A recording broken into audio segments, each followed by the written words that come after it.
Trapped Games Metroid Prime Trilogy.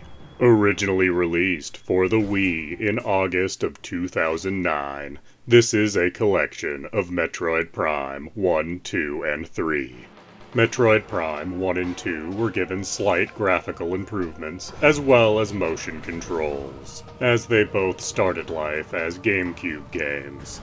Metroid Prime 3 Corruption, however, was the same game that was released in 2007. This was an excellent package for the Wii, as Metroid Prime 1 and 2 are considered two of the best games for the GameCube, and are in a small minority of games that were actually improved with the implementation of motion controls. Metroid Prime was Nintendo's first real attempt at doing a first-person shooter, and it also did an excellent job of translating the Metroidvania style of gameplay into a first-person view.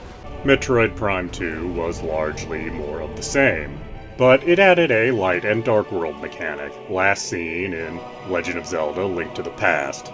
It also greatly expanded the world of Metroid.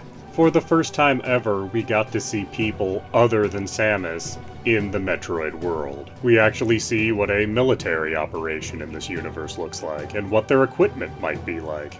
Oddly, most of their weapons seem less effective than what Samus is carrying.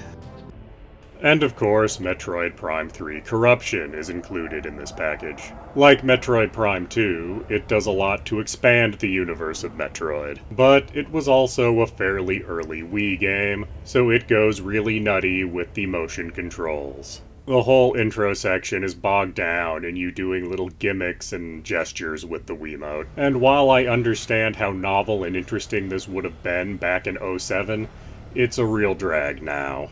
Thankfully, as the game goes on, these gimmicks are less used, and we ultimately get a worthy conclusion to the Metroid Prime trilogy.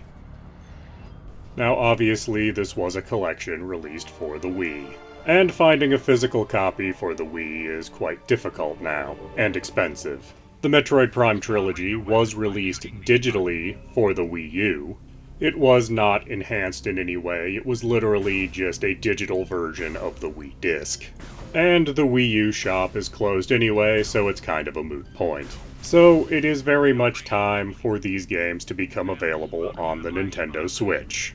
Obviously, the motion controls would need to be stripped out, but Metroid Prime 1 and 2 were originally made with controllers in mind, so that should be no challenge. Metroid Prime 3, on the other hand, was made solely with motion controls in mind, and converting that to a standard controller would be somewhat difficult, but not impossible, as games like Legend of Zelda: Skyward Sword, that were originally made with motion controls, have made the conversion to standard controls.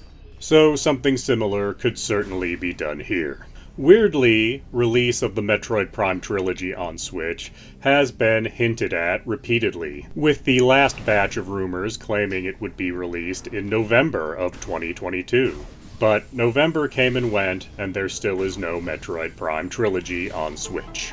Please do like, comment, subscribe, and tell your friends.